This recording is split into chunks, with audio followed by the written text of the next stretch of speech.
जय हिंद, नमस्कार। आप सबों का स्वागत है सर्वेश क्लासेस केजीजी में।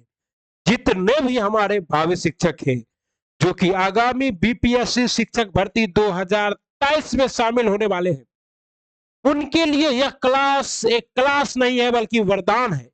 The west model paper, the west का मतलब है इससे अच्छा कहीं नहीं। क्योंकि साथियों, आप दूसरे चैनल पर जाइएगा, वहां कहेगा शिक्षक भर्ती का मॉडल पेपर करा रहे हैं, और मॉडल पेपर के स्थान पर क्या कराएगा? भारत की सबसे लंबी नदी कौन सी है, कर्क रेखा कितने राज्यों से गुजरती है, राष्ट्रपति किसको अपना त्याग पत्र देता है। भैया, बीपीएससी लेने वाला है शिक्षक का परीक्षा, और इतना कम लेवल का क्वेश्चन तो होगा नहीं। और हम जो आपके लिए क्वेश्चन लेकर आए हैं, यह जो मॉडल सेट 3 है, इसमें आपको बिहार जीके मिलेगा, जीके जीएस एंड ईवीएस मिलेगा, साथ ही साथ सब्जेक्ट स्पेशल भी मिलेगा। और ये सभी जो मटेरियल है ये तैयार किया गया है डॉक्टर रंजीत कुमार आईएएस के द्वारा, जो कि पूर्व प्राथमिक शिक्षा निर्देशक रह चुके हैं। और पूर्व प्राथमिक शिक्षा निर्देशक रहते हुए इन्होंने बीपीएससी और प्राथमिक शिक्षा निर्देशक के तौर पर सिलेबस का लगभग 50% कार्य किया हुआ है। अतः इनके द्वारा जो सेट उपलब्ध कराया गया है वो रामबाण है। और अपना तो नारा ही है साथियों, शिक्षक तो बनना ही है, चाहे कैसा भी हो। और पूर्णतः बीपीएससी के पैटर्न पर आधारित यह सेट है। ओके। और आप लोग याद रखिएगा साथियों, शिक्षक वो किसान है जो दिमाग में ज्ञान के बीज बोता है। कहते हैं डॉक्टर किसी रोगी को ठीक करता है, लेकिन एक शिक्षक कैरेक्टर बनाता है और पूरे समाज को ठीक कर देता है। आप लोग ऐसे शिक्षक बनने वाले हैं। और अगर आप लोगों ने अभी तक बिहार 7th फेज शिक्षक भर्ती मॉडल पेपर फर्स्ट नहीं देखा है तो फर्स्ट भी देखिए, सेकेंड नहीं देखा है तो सेकेंड भी देखिए, क्योंकि सेकेंड को तो लगभग 1400 लोगों ने देख रखा है। तो आप तो क्या पीछे है, आपने अभी तक नहीं देखा है तो देखिए सेकेंड, फर्स्ट देखिए, सेकेंड देखिए। और आपको याद रखिएगा साथियों, उम्र थका नहीं सकती, ठोकरे गिरा नहीं सकती, अगर जिद हो जीतने की तो हार भी हरा नहीं सकती है साथियों। क्योंकि बहुत सारे हमारे शिक्षक अभ्यर्थी ऐसे हैं जिनका उम्र 40 हो गया है, नियोजित है, 10 साल से काम कर रहे हैं हमारे सर लोग, फिर भी उनको बिहार सरकार के फरमानी के वजह से एग्जाम देना पड़ रहा है। ऐसे शिक्षकों से हम ही कहेंगे कि उम्र थका नहीं सकती है, ठोकरे गिरा नहीं सकती है, अगर जीत हो जीतने की तो हार भी हरा नहीं सकती है। आप बस क्या कीजिए, सर्वेश क्लासेस केजीजी के साथ जुड़ जाइए। आपको पूरा डिटेल से करा रहे हैं मॉडल पेपर, और साथ ही साथ आपको करा रहे हैं ये हेडमास्टर वाला जो क्वेश्चन है ये भी पूरा करवा दिए थे, क्योंकि हेडमास्टर का एग्जाम भी बीपीएससी ही लिया था तो उसका लेवल ठीक ठाक था। आप लोग यह क्वेश्चन देखिएगा तो आपको आइडिया आएगा कि कैसा एग्जाम लेता है बीपीएससी, ठीक ना। इसका भी आपको मेरे चैनल पर मिल जाएगा, तो जाके देख लीजिए। और आधुनिक भारत का इतिहास पार्ट 1 तो लगभग 3 घंटे का डाल ही रखे हैं। अगर आप लोगों ने अभी तक इन 3 घंटों का नहीं देखा है, इन सबों को देखिए। और मिडाइवल हिस्ट्री, मॉडल हिस्ट्री, सब कुछ। और बिहार दरोगा का सेट भी डालते हैं हम, तो वो सब भी जो भी बिहार दरोगा के भाई है उनको शेयर कर दीजिए। आज हम लोग सेट नंबर क्या लेकर उपस्थित हुए हैं? सेट नंबर 3 उपस्थित लेके हुए हैं, और कल आपको 4 मिलेगा। तो आप लोग क्या कीजिए, तेजी तेजी जुड़िए और दबा के इस सेट को प्रैक्टिस कीजिए। चलिए हम लोग आप पहला प्रश्न पर पहुंचते हैं, ठीक है। और पहले पूरा वीडियो देखिए, जब मजा आ जाए, जब लगे कि नहीं आपने कुछ सीखा है, तभी जाकर आपको क्या करना है, वीडियो को लाइक करना है, चैनल को सब्सक्राइब करना है, और बेल आइकन को प्रेस करके अपने प्यारे दोस्तों को शेयर कर देना है भावी शिक्षकों। क्योंकि शिक्षक में ईर्ष्या का कोई गुण नहीं होता है, उसके सामने हर बच्चा एक समान होता है। हम लोग समावेशी शिक्षा देते हैं, समावेशी शिक्षा देने वालों शिक्षक आप भी हैं और आपका छोटा भाई हम हैं। तो हमारे चैनल को भी आप लोग शेयर कीजिएगा, जल्दी से जल्दी मोनेटाइज हो, जल्दी से जल्दी 4000 घंटा वॉच आवर पूरा हो। इसलिए आप लोग क्या कीजिए, पूरा वीडियो देखिए, सहयोग कीजिए। और आप लोग अच्छा रिस्पॉन्स ले रहे हैं, इसलिए आप सबों का बहुत बहुत धन्यवाद। और जो भी हमारे व्यूअर्स वीडियो देखते हैं वो कमेंट करें, ताकि उनका और मेरा क्या हो, कनेक्शन बेहतर हो सके, दोनों का कनेक्ट, दोनों एक दूसरे को क्या कर सके, कनेक्ट कर सके। और कोई भी समस्या हो तो टेलीग्राम से जुड़िए, वहां भी कमेंट कीजिए। और उससे भी ज्यादा कोई समस्या हो तो वहां पे हमें क्या कीजिए, कमेंट बॉक्स में कमेंट कीजिए, आपको व्हाट्सएप नंबर प्रोवाइड करवाया जाएगा। कहता फेरिप्लस ऑफ द एरिथियन सी के लेखक का श्रेय किसे दिया जाता है? देखिए साथियों, यह जो प्रसिद्ध पुस्तक है यह आदिम इतिहास की ज्ञात पुस्तक है। मतलब यह इतिहास का एक ऐसा पुस्तक है जिसके लेखक के बारे में सटीक जानकारी तो उपलब्ध नहीं है, लेकिन एरिथियन सी नामक इस पुस्तक थी लिखी, जिसमें भारत के समुद्री तटों के बारे में बहुमूल्य सूचनाएं प्राप्त होती है। यूनानी भाषा में लिखित क्या है पुस्तक है, किस भाषा में लिखित पुस्तक है, यूनानी भाषा में। लेकिन इसको लिखा कौन, तो इसको लिखने वाला जो व्यक्ति है वो क्या है, एक अज्ञात यूनानी नाविक है। कौन है, एक अज्ञात यूनानी नाविक। और कहिएगा कि सर इसमें किसकी जानकारी मिलती है, तो इसमें जो भी आपका क्या है, जो भी आपका भारत का तट है, समुद्री तट है, उसकी जानकारी मिलती है। मेगास्थनीज ने इंडिका लिखा था, एस्ट्रोबो पुलटाक, ये सभी क्या थे, ये सभी चंद्रगुप्त मौर्य के दरबार में थे। किसके दरबार में, चंद्रगुप्त मौर्य के दरबार में ये सभी क्या थे, उपस्थित थे। एशिया माइनर से प्राप्त बोगस गोई अभिलेख, कहा जाता है कि ऐसी बोगस गोई अभिलेख को देखकर अशोक को अभिलेख लिखाने की परंपरा आई थी। अभिलेख में जिन वैदिक देवताओं का आवाहन किया गया, देखिए हिंदू धर्म, अभी बागेश्वर धाम सरकार पटना आए हुए हैं, तो जितने भी शिक्षक भर्ती के अभ्यर्थी है वो सब जा सकते हैं हमारे बागेश्वर धाम बाबा के शरणों में और अपना पर्चा खुलवा सकते हैं। का बोलिए वृंदावन बिहारी लाल की जय। सभी लोग जा सकते हैं, कोई धर्म का कोई इशू नहीं है। आप लोग जो भी बिहार के हैं, जो सर्वधर्म संभाव की बात करते हैं, जिसमें हिंदुस्तानी तहजीब है सभी, तो इसमें क्या है, एशिया माइनर तक हिंदू धर्म का अभिलेख मिला है। और एशिया माइनर का मतलब क्या है, ये ईरान में है, कहाँ है, ईरान में। और कहिएगा कि यहाँ किस किस देवता के साक्ष्य मिले हैं, तो इंद्र के, नस्त के, मित्र के और वरुण के। क्योंकि आदिम काल में जो, आर्य काल में जो है, इंद्र ही क्या था, सबसे शक्तिशाली देवता था। इंद्र को स्वर्ग का क्या पढ़ाया जाता है, स्वामी कहा जाता है।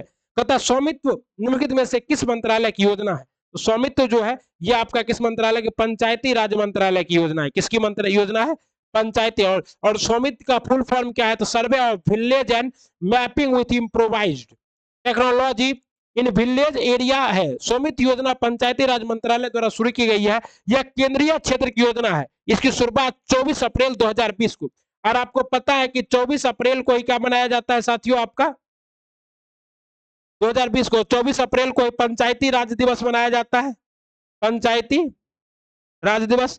क्योंकि इसी दिन पंचायती राज, वैसे देखिए पहली पंचायत की स्थापना 2 अक्टूबर को हुई थी, लेकिन 24 अप्रैल 1992 को पहली बार पंचायत का जो अधिसूचना है, ये 93वां संविधान संशोधन द्वारा लागू हुआ था। इसी दिन इस दिन को मनाया जाता है। और इसका उपलब्ध है प्रॉपर्टी कार्ड जारी कराना, इसका क्या है, लक्ष्य है। ओके, कि सभी आदमी को गांव में जो भी है उसको प्रॉपर्टी कार्ड मिले, भूमि का क्या हो, सर्वे हो। निम्नलिखित पशु समूहों में से कौन सा समूह मोहनजोदारो की पशुपति मुद्रा पर अंकित है। तो मोहनजोदारो, जहां के पिछले क्लास में आपको बताया कि जहां से आपको कुएं का साक्ष्य मिला है, जहां मोहनजोदारो का अर्थ होता है मृतकों का टिला, जिसको 1921 में दयाराम साहनी ने खोजा था। मोहनजोदारो जो सिंधु नदी के तट पे था। इन सबों के साथ साथ वहां पे जो स्वास्तिक का चिन्ह भी मिला था, क्या मिला था, आपका स्वास्तिक का भी चिन्ह मिला था। और कहते हैं कि वहां जो पशुपति मुद्रा पर अंकित कौन कौन सा जानवर था, जिसमें आपका था व्याघ्र, हाथी, गेंडा और भैंस। कहा जाता है कि इस समय गाय के बहुत कम साक्ष्य मिले हैं, और साथ ही साथ घोड़ा का एकमात्र जगह से साक्ष्य मिला, वो जगह क्या है आपका, लोथल। तो देखिए एक सिंह वाला जो है कुबर वाला भैंस था, कुबर वाला सांड था, तो कुबर वाला सांड था तो गाय होगा ही, इसलिए गाय के बारे में ज्यादा कुछ तो नहीं कहा जाता। लेकिन घोड़े के बारे में कहा जाता है, इस समय के लोग घोड़े से ज्यादा परिचित नहीं थे। कहता निम्नलिखित में से कौन दिल्ली सुल्तान के अधीन सैन्य विभाग का प्रमुख होता है। तो दिल्ली सुल्तान के अधीन सैन्य विभाग का प्रमुख जो होता है वो दीवाने आरिज, आपको बताए थे जब क्या करवा रहे थे, आपको मिडाइवल हिस्ट्री करा रहे थे, तो उसमें आपको बताए थे दीवाने आरिज की स्थापना, दीवाने अर्ज की स्थापना बलबन ने किया था। और वही दीवाने अर्ज का जो सेनापति होता था उसको आरिज मुबालिक कहा जाता था। क्या कहा जाता था, आरिज मुबालिक कहा जाता था। ओके साथियों, और वह सैनिकों की भर्ती, उसकी रसद की व्यवस्था, घोड़े के दागने, व सैनिकों के हुलिया लिखे जाने की व्यवस्था आदि करता था। कौन, दीवाने आरिज मुबालिक। तथा पुस्तक the dream of revolution a biography of Jayaprakash Narayan किसने लिखी है। यह जयप्रकाश नारायण पर संबंधित पुस्तक है। यह 11 अक्टूबर 2021 को क्या है, 11 अक्टूबर 2021 को चर्चा में आई है। और इस पुस्तक को लिखा गया आपके किसके द्वारा, तो मुख्यमंत्री द्वारा लोकनायक जयप्रकाश नारायण के जीवन पर आधारित पुस्तक द ड्रीम्स ऑफ रेवोल्यूशन का लोकार्पण किया गया। लोकनायक जयप्रकाश नारायण के सहयोगी रहे प्रोफेसर विमल प्रसाद ने the dream of revolution biography of Jayaprakash Narayan पुस्तक के लेखन की शुरुआत की थी, किंतु उनके निधन के बाद पुस्तक अधूरी रह गई और उनकी पुत्री सुजाता प्रसाद ने, तो इसमें कौन है आपका, उनकी पुत्री सुजाता प्रसाद ने भी, और उनका जो दोस्त था उसका क्या नाम था, तो उनका नाम था आपका वो जयप्रकाश नारायण के लेखन प्रोफेसर विमल प्रसाद ने, इसने प्रोफेसर विमल प्रसाद ने शुरू किया था, प्रोफेसर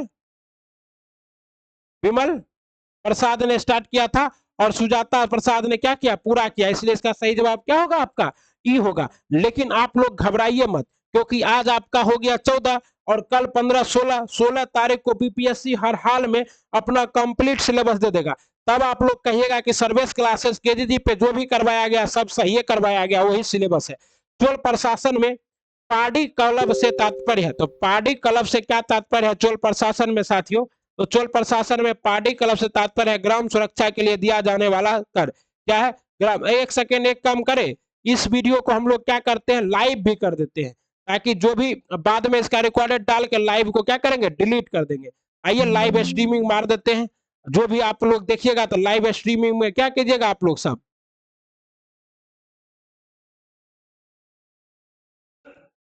एक सेकेंड,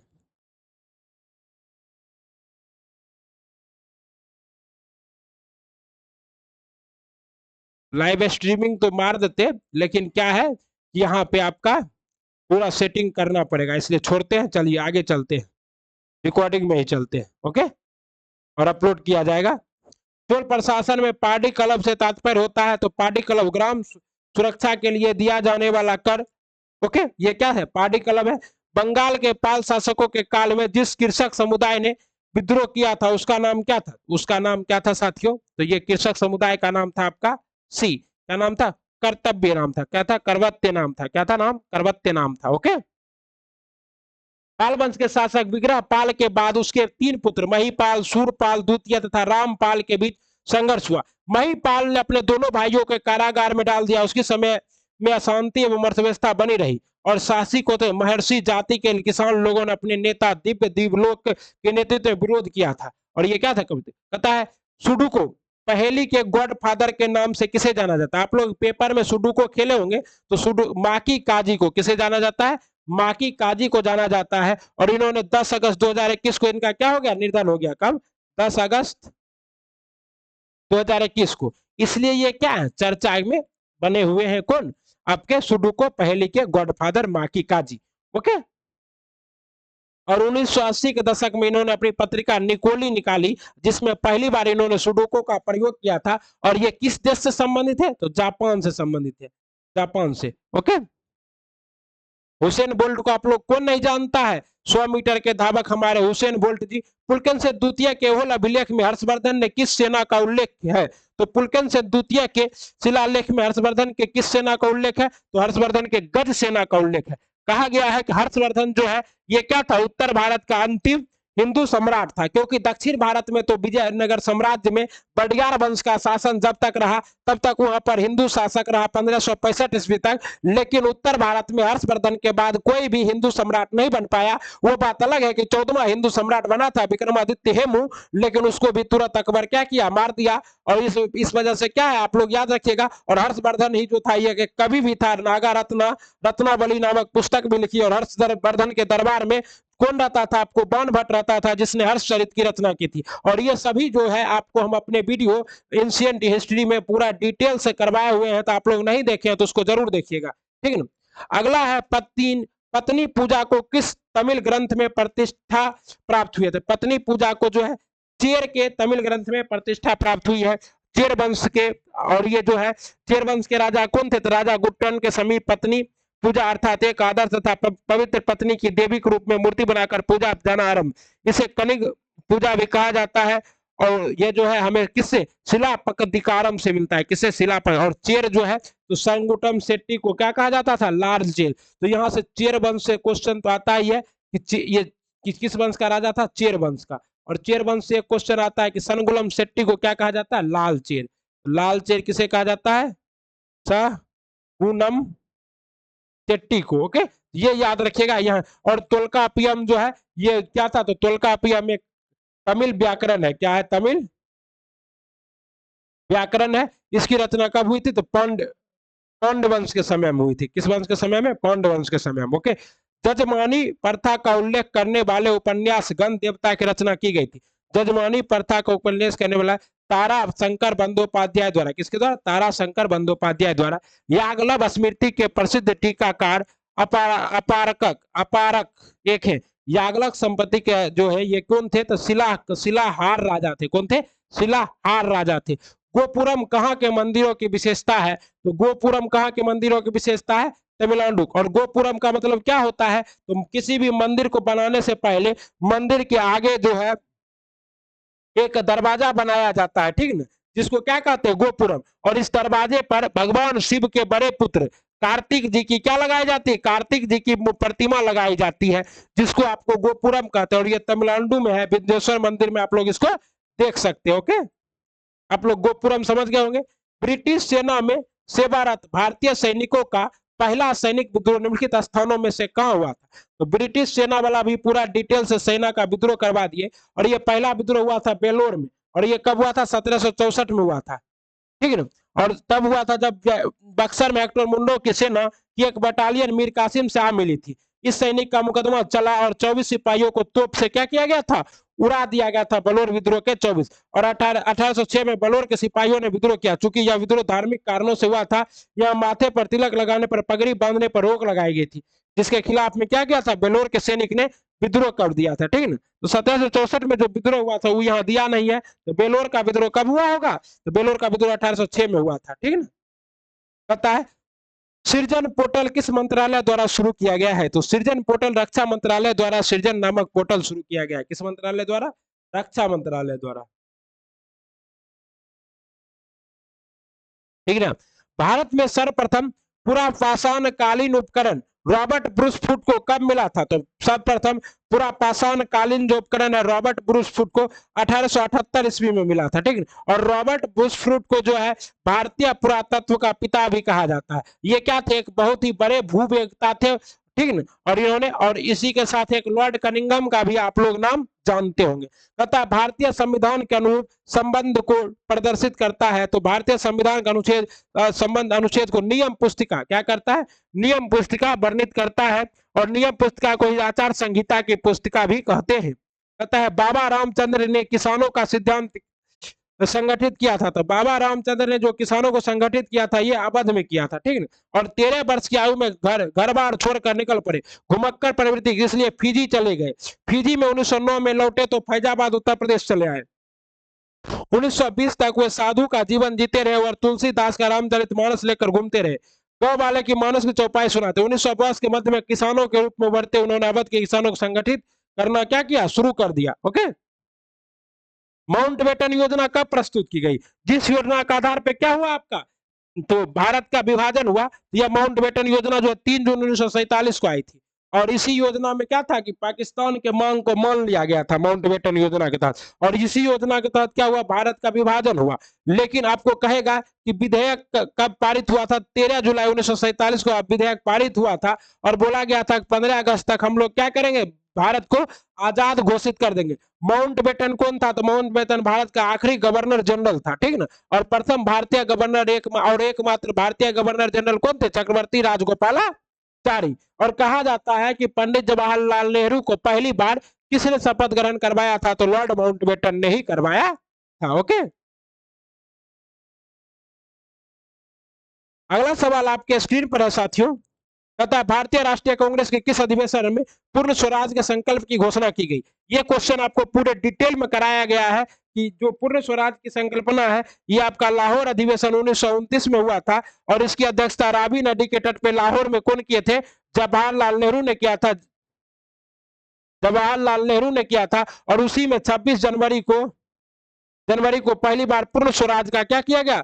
मांग किया गया। और इसी दिन को 26 जनवरी को भारत का पूर्ण स्वाधीनता दिवस के रूप में मनाया जाने लगा, ठीक ना। और आप लोग को यह भी बताए थे कराची अधिवेशन में पहली बार मौलिक अधिकार का मांग किया गया था। किसका मांग? मौलिक अधिकार का। और इसकी अध्यक्षता किसने की थी? तो सरदार वल्लभ भाई पटेल ने की थी। और ये कब हुआ था? 1930 में हुआ था। कलकत्ता अधिवेशन 1906 में सर्वप्रथम स्वराज नामक शब्द आया था। और त्रिपुरा अधिवेशन हुआ नहीं था, त्रिपुरी अधिवेशन हुआ था, जिसमें क्या हुए थे आपके जवाहर सुभाष चंद्र बोस जो पट्टाभी सीतारामैया को हरा दिए थे। लेकिन गांधी जी के विरोध के बाद वो क्या करते, इस्तीफा देकर चले जाते और फॉरवर्ड ब्लॉक की स्थापना करते हैं।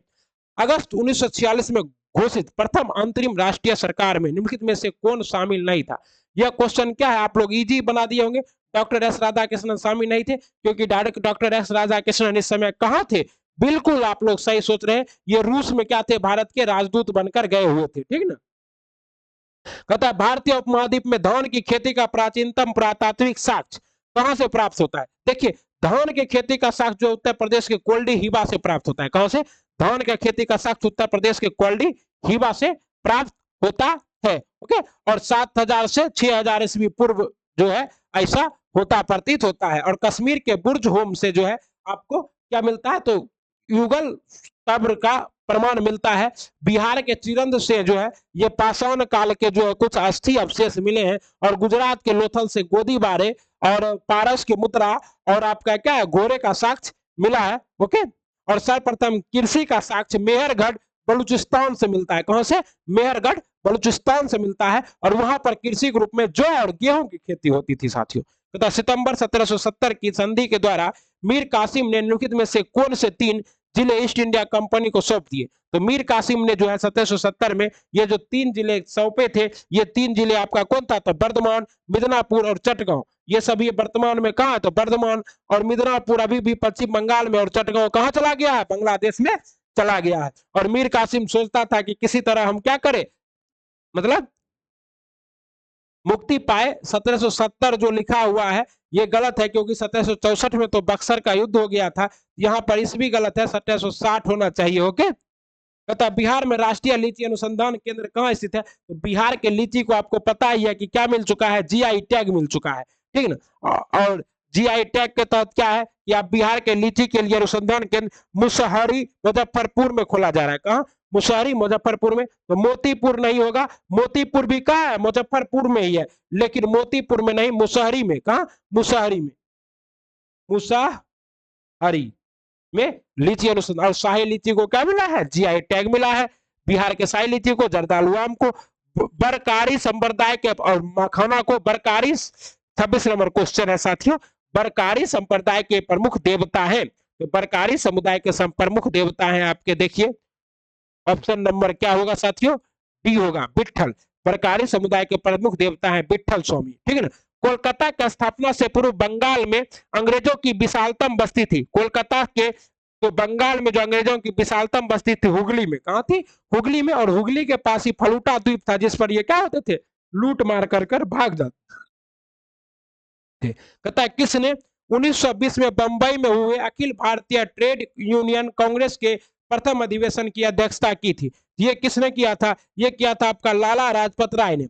और ट्रेड यूनियन की स्थापना भी इन्हीं के प्रयासों से हुआ था। और 21 अक्टूबर को पहली बार ये क्या किए थे? 21 अक्टूबर को इन्होंने अध्यक्षता किया था। ओके, और एम एन जोशी भी संबंधित थे इससे। लेकिन और लाला लाजपत राय जो है ये अनहैप्पी इंडिया नामक पुस्तक को भी लिखे थे। और लाला लाजपत राय जो है ये साइमन कमीशन के विरोध में लाठियों से घायल होकर मर गए थे।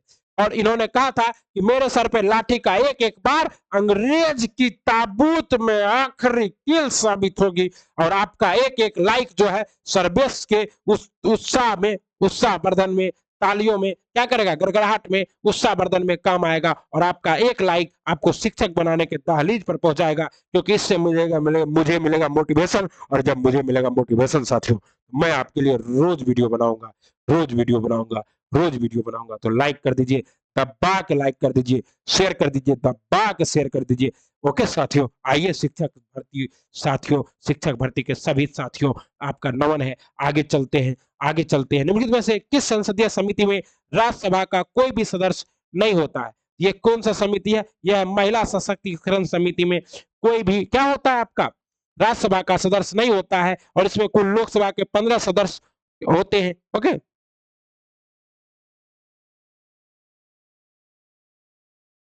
Sorry sorry sorry sorry sorry, देखिए परिकलन समिति में क्या होता है, कोई सदस्य नहीं होता है, 30 सदस्य होता है और 30 का 30 आपका लोकसभा का होता है, ठीक है ना। जबकि विशेषाधिकार समिति में जो है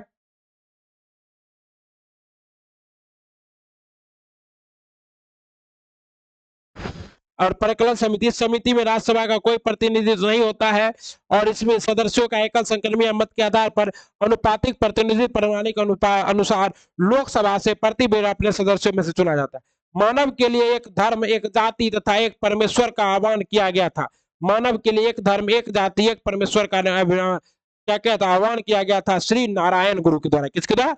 श्री नारायण गुरु के द्वारा ऐसा किया गया था। ओके, और श्री नारायण गुरु जो है जाति व्यवस्था के सबसे सशक्त विद्रोह करते थे, ठीक ना। और ज्योतिबा फुले भी जाति व्यवस्था के विद्रोही थे। इन्होंने गुलामगिरी नामक पुस्तक की भी रचना की थी और इन्होंने सत्यशोधक समाज की भी स्थापना की थी। पिछले वीडियो में आ चुका है। Doctor B R. अम्बेडकर ने बहिष्कृत भारत की स्थापना की थी, हरिजन संघ भी बनाया था और क्या अनहिलेशन एंड कास्ट जो है इनकी प्रसिद्ध रचना भी है डॉक्टर बी.आर. अम्बेडकर की। और मरने से पहले ये बौद्ध धर्म को अपना लिए थे और इनका जन्म जो 14 अप्रैल को हुआ था। विवेकानंद जी के बारे में तो जानते ही नहीं, तूफानी हिंदू कहा जाता है। 1893 में शिकागो में भाइयों एवं बहनों आप सबों का सादर स्वागत है इस शिकागो के परिसर में। और हमारा धर्म देखे सबसे नीचे है, तो इसका मतलब ये नहीं है कि हम सबसे कमजोर हैं, बल्कि हम सबसे ताकतवर हैं, क्योंकि हमारे ऊपर क्या है, पूरे संसार का धर्म टिका हुआ है। ऐसा भाषण सुनते ही शिकागो के हॉल में तालियों की गड़गड़ाहट बजने लगी और लोग क्या हो गए, पूरे मजे से झूम उठे।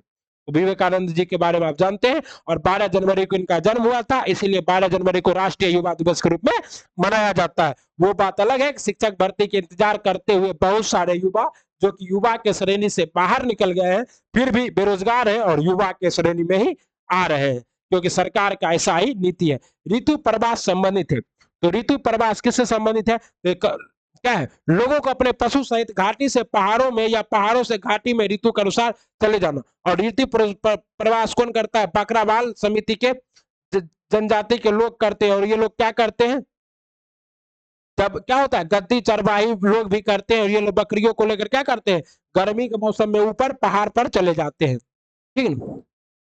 आइए अगला प्रश्न है, निम्नलिखित व्यवसायों में से कौन अर्थव्यवस्था के प्राथमिक क्रियाकलापों से संबंधित है? अर्थव्यवस्था के प्राथमिक क्रियाकलापों से क्या संबंधित है?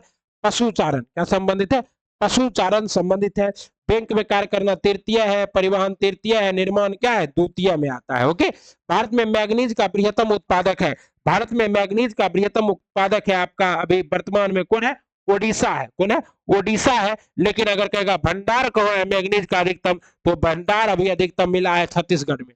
अमरकंटक किस नदी का स्रोत है? अमरकंटक जो है यहाँ पर सोन नदी का स्रोत है। सोन, नर्मदा प्लस महानदी कहां से निकलती है? अमरकंटक से। अमरकंटक कहाँ स्थित है? अमरकंटक यहाँ देखिए, आप लोग ऐसे जाइएगा, यहाँ पर क्या है, छत्तीसगढ़ और मध्य प्रदेश की सीमा पर इधर इधर नर्मदा, इधर सोन और इधर महानदी निकलती है अमरकंटक से, ठीक है ना। और चंबल नदी को वृक्षनुमा जो है बनाती है अपवाह नलिकाएं। ओके, आप लोग जानते होंगे। कहता है 9 डिग्री चैनल अवस्थित है। मोस्ट इंपॉर्टेंट क्वेश्चन है 9 डिग्री चैनल, और इसके बारे में तो पूरा डिटेल्स अपने चैनल पर करवा भी रखे हैं, आप लोग देखे होंगे तो देखे होंगे। और 9 डिग्री चैनल का मतलब क्या है कि ये जो 0 डिग्री अक्षांश है जो पृथ्वी के बीचों बीच से गुजरता है, इसके 9 डिग्री ऊपर के अक्षांश को क्या कहते हैं? 9 डिग्री अक्षांश। और ये ग्रेट निकोबार और क्या है, कार निकोबार के बीच स्थित है। किसके बीच? कार निकोबार और ग्रेट निकोबार के बीच स्थित है। कहता है 8 डिग्री चैनल कावेरती और मिनिकाय के बीच में क्या स्थित है? 8 डिग्री चैनल यहाँ है, 8 डिग्री चैनल। ओके, और उसके बाद अंडमान और निकोबार के बीच है आपका कितना डिग्री चैनल साथियों? 10 डिग्री चैनल। 10 डिग्री चैनल साथियों, 10 डिग्री चैनल। ओके, बहुत ही मजेदार प्रश्न था। तो 10 डिग्री चैनल, 8 डिग्री चैनल आपको सब करवा दिए और 9 डिग्री चैनल भी करवा दिए, ठीक है। और 49 डिग्री जो समांतर रेखा है वो कहाँ है? तो जो है आपका कहाँ, कनाडा और अमेरिका के बीच में। 38 डिग्री समांतर रेखा को दक्षिण कोरिया और उत्तरी कोरिया के बीच में है, ठीक है ना। और 48 डिग्री जो है समांतर रेखा वो भारत और चीन के बीच में था, लेकिन चीन में उसको मानता नहीं। भारत में सर्वाधिक गन्ना उत्पादक राज्य कौन सा है? तो भारत में सर्वाधिक गन्ना उत्पादक राज्य है उत्तर प्रदेश। बाबा योगी आदित्यनाथ का राज्य, मिट्टी में मिला देंगे, समझ गए। ब्राजील के सवाना घास के मैदान को कहा जाता है, ब्राजील के सवाना घास के मैदान को कंपोज कहा जाता है। क्या कहा जाता है? कंपोज। तो कहता है डाउन्स कहाँ के कहा जाता है? तो ऑस्ट्रेलिया के। कहाँ के? ऑस्ट्रेलिया के घास के मैदान को क्या कहा जाता है? पंपाद अर्जेंटीना के घास के मैदान को कहा जाता है, ठीक है ना। पेरिस जो है, ये पेरिस आपके साउथ सॉरी नॉर्थ अमेरिका, हम लोग लिख रहे थे इसको क्या चीज, साउथहैम्पटन, तो नॉर्थ अमेरिका यानी कि यूएसए के भाग को क्या कहा जाता है? आपको पेरिस कहा जाता है। ओके, तो कंपोज ब्राजील के घास के शीतोष्ण घास का मैदान है ये सभी। ओके साथियों, कहता है भारत में प्रवेश करने वाली पश्चिमी विक्षोभ उत्पन्न होती है। तो और ये देखिए, ये क्वेश्चन मोस्ट इंपॉर्टेंट है, बिहार दरोगा में, बीपीएससी में कई बार पूछा जा चुका है। ऐसे प्रश्न आएंगे शिक्षक भर्ती में साथियों, वो जो है भारत गंगा की लंबाई क्या है? हाँ, बच्चा सब खुश है, जुड़ा हुआ है भाई, एकदम जुड़ा हुआ है, 10-10 हजार 20-20 हजार देख रहा है। कुछ नहीं होने वाला है, ऐसा कुछ नहीं होगा, जुड़े रहने दीजिए। सी भूमध्य सागर से पश्चिमी विक्षोभ कहां से चलता है? भूमध्य सागर से चलता है। और ठंड के मौसम में जो बिहार में, राजस्थान में जो वर्षा होती है इसे क्या कहते हैं? मेवात कहते हैं, मेवात कहते हैं। और बिहार में जो वर्षा होती है इसे गेहूं के लिए क्या कहते हैं? टोनिक कहते हैं, टोनिक, टोनिक कहते हैं पश्चिमी विक्षोभ को। ये सब प्रश्न आएगा साथियों, ये सब को आप लोग अगर देख रहे हैं तो समझिए आप लोग अपना लेवल क्या कर रहे हैं? बढ़ा रहे हैं। और अपना तो काम ही है लेवल बढ़ाना, और दूसरे चैनल पर जाइए और समय पास कीजिए और सोचिए कि पढ़ रहे हैं, एग्जाम में क्वेश्चन आएगा नहीं, उसको तो व्यू से मतलब है। अपना चैनल तभी छोटा है तो ज्यादा व्यू के पीछे भागो नहीं, काम करो ईमानदारी से। ओके, अगला प्रश्न है आपका साथियों, कहता बुद्धू, बुद्धू क्या है? तो ये पशुचारण करता है। उसके बाद बोरो क्या है? बोरो जनजाति, अच्छा, बुद्धू जो है ये सिर्फ पशुचारण करता है, पशुचारण और शिकार नहीं करता है। बोरो क्या करता है साथियों? तो बोरो कृषि कार्य करता है। क्या करता है? लैप क्या करता है? तो पशुचारण एवं शिकार करता है। और पिग्मी क्या करता है? शिकार। और पिग्मी जनजाति कहाँ पाया जाता है? अंटार्कटिका के क्षेत्रों में पाया जाता है। इस हिसाब से आपका सही जवाब क्या होगा साथियों? ए होगा। इसको आप लोग देख लीजिएगा, ये सभी जनजातियां हैं और ये उनके क्या है? कार्य है। तो पिग्मी जनजाति जो है अफ्रीका के जंगलों में पाए जाते हैं, बहुत छोटे आकार के जनजाति होते हैं, इनका साइज बहुत छोटा होता है। और ये लोग क्या करते हैं? तो ये लोग बीमार पड़े व्यक्तियों को मारकर खा भी जाते हैं। और ये पेड़ों पर रहते हैं, क्योंकि जिस एरिया में ये रहते हैं उस एरिया में जमीन पर बहुत सारी नमी रहती है साथियों, इसलिए ये पेड़ों पर सो जाते हैं। ठोको ताली, मजा आया। झरिया किसके लिए प्रसिद्ध है? बच्चा बच्चा जानता है, झरिया कोयले के लिए प्रसिद्ध है। किसके लिए प्रसिद्ध है? झरिया कोयले की खौन है झरिया में, इसलिए प्रसिद्ध है। झरिया कहाँ स्थित है? तो धनबाद में स्थित है। और धनबाद के लिए आप लोग मूवी देखबे नहीं किए हैं? बाप का, दादा का, चाचा का, सबका बदला लेगा फैजल। हाँ, गैंग्स ऑफ वासेपुर, धनबाद का एक कहानी है। सूची 1 को सूची 2 से सुमेलित कीजिए और सूचियों में नीचे दिए गए कूट का प्रयोग कर सही उत्तर का चयन कीजिए। वाह वाह वाह। काजीरंगा एक सिंह वाले गेंडे के लिए असम में, सुंदरबन एशियाटिक टाइगर के लिए पश्चिम बंगाल, नंदन कानन ओडिशा और गिर एशियाई शेर का एकमात्र घर गिर गुजरात।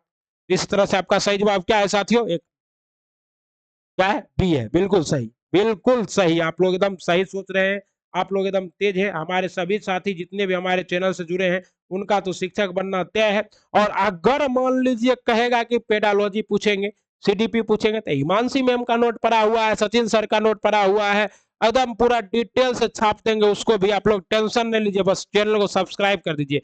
मानव जनजाति के वर्गीकरण में कौन सी विशेषता अधिकतर पाई जाती है? तो मानव जनजाति के वर्गीकरण में शीर्षक सूचकांक की विशेषता अत्यधिक पाई जाती है। ओके, अगला सवाल है आपके स्क्रीन पर, कहता निम्न में से कौन सा देश आसियान का सदस्य नहीं है? आसियान का मतलब क्या होता है? ईस्ट साउथ ईस्ट एशियन क्या चीज कंट्री। और आसियान में कुल कितने देश हैं? 10 देश है। और इस 10 देश में जो है बचवा श्रीलंका नहीं आता है, क्योंकि श्रीलंका किस में आता है? सार्क में आता है। हाँ, साउथ ईस्ट एशियन कंट्री में आता है। और सार्क के जहां साथ देश है श्रीलंका, मालदीव, भारत, पाकिस्तान, अफगानिस्तान, नेपाल, भूटान, बांग्लादेश। और जो है आपका आसियान का देश है इंडोनेशिया, मालदीव, क्या चीज, Myanmar, Cambodia, Laos, Vietnam, Philippines. Okay, ये सभी है। कहता निम्न में से किस उपनिषद में पहली बार भगवान कृष्ण के बचपन का वर्णन किया गया है? यह उपनिषद कौन सा है साथियों? छंदोपनिषद। छंदोपनिषद में हमारे वीर प्रभु बाके बिहारी लाल की चर्चा की गई है। बाके बिहारी लाल के बचपन की चर्चा की गई है। एक बार जोर से बोलिए, बाके बिहारी लाल की जय। और बाके बिहारी के नाम पर क्या कीजिए? वीडियो को लाइक शेयर सब्सक्राइब कर दीजिए। हाँ, इनमें से कौन सा उद्योग विकास उद्योग कहा जाता है?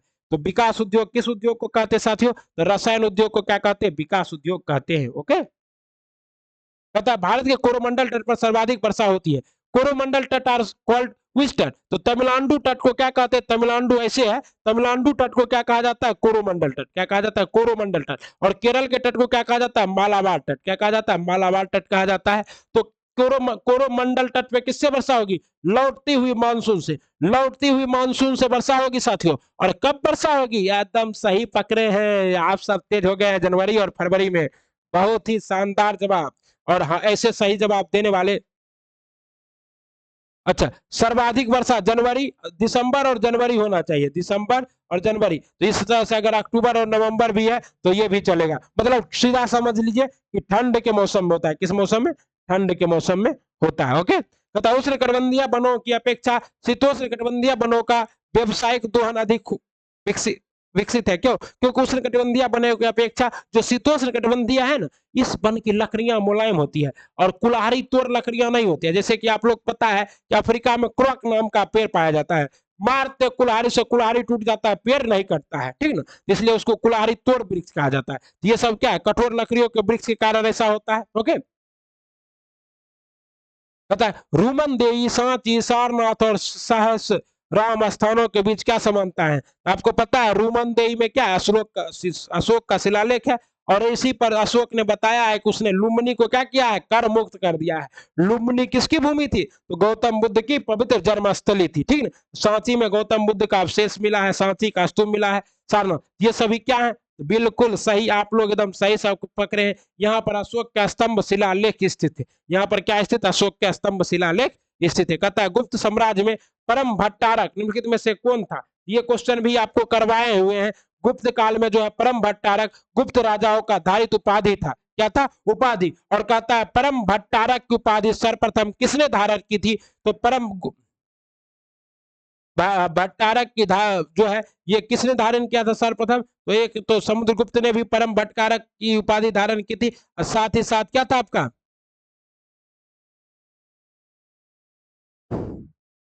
और समुद्रगुप्त को तो भारत का नेपोलियन भी कहा जाता है। और समुद्रगुप्त के सिक्का पर ही बीना बजाने का चर्चा मिलता है। ओके, कहता है सूची एक का सूची दो से सुमेलित कीजिए तथा दिए गए कूट से सही उत्तर को चुनिए। ओके, आइए चुनते। पिजोर, हिंदुस्तान मशीन टूल्स कहाँ है? पिजोर में है।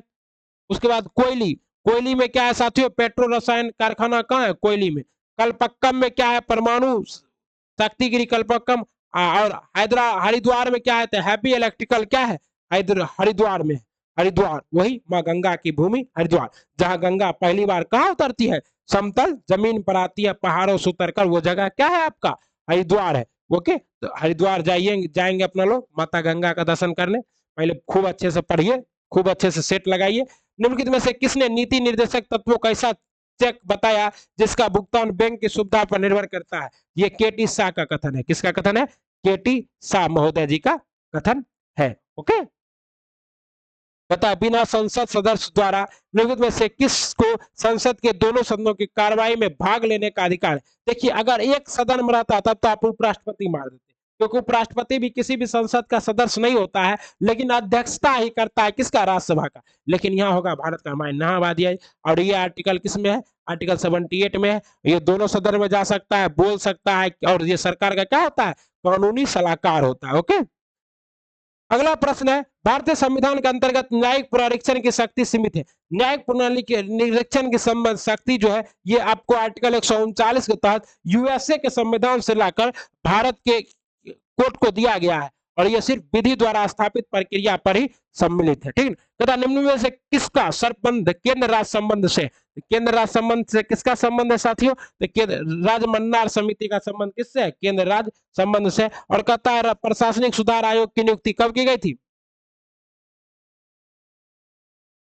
और 4 समितियां गठित की गई थी। सबसे पहले प्रशासनिक सुधार आयोग, जो कि 1966 में क्या हुआ था? प्रशासनिक सुधार आयोग का गठन किया गया था। और अपना 70 में रिपोर्ट राजमन्नार समिति का स्थापना 1970 में किया गया था।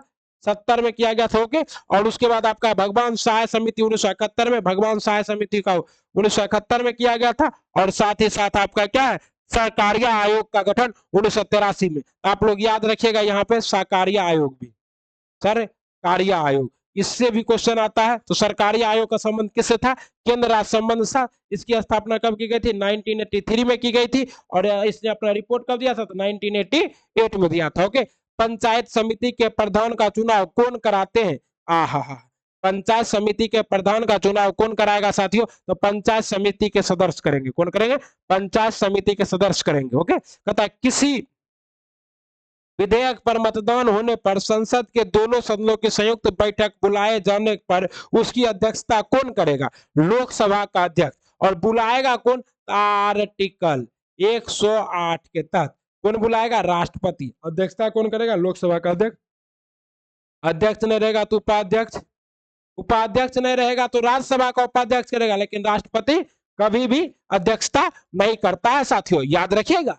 संघात्मक सरकार एक कमजोर सरकार है, क्योंकि संघात्मक सरकार एक कमजोर सरकार है क्योंकि क्योंकि क्योंकि क्योंकि यह आकस्मिक संकटों का सामना प्रभावी ढंग से करती है। नहीं, इसका सही जवाब क्या है आपका साथियों? यह राजनीतिक और राष्ट्रीय एकीकरण नहीं कर सकती है संघात्मक सरकार। किसने कहा कि दबाव समूह? दबाव समूह का मतलब क्या होता है?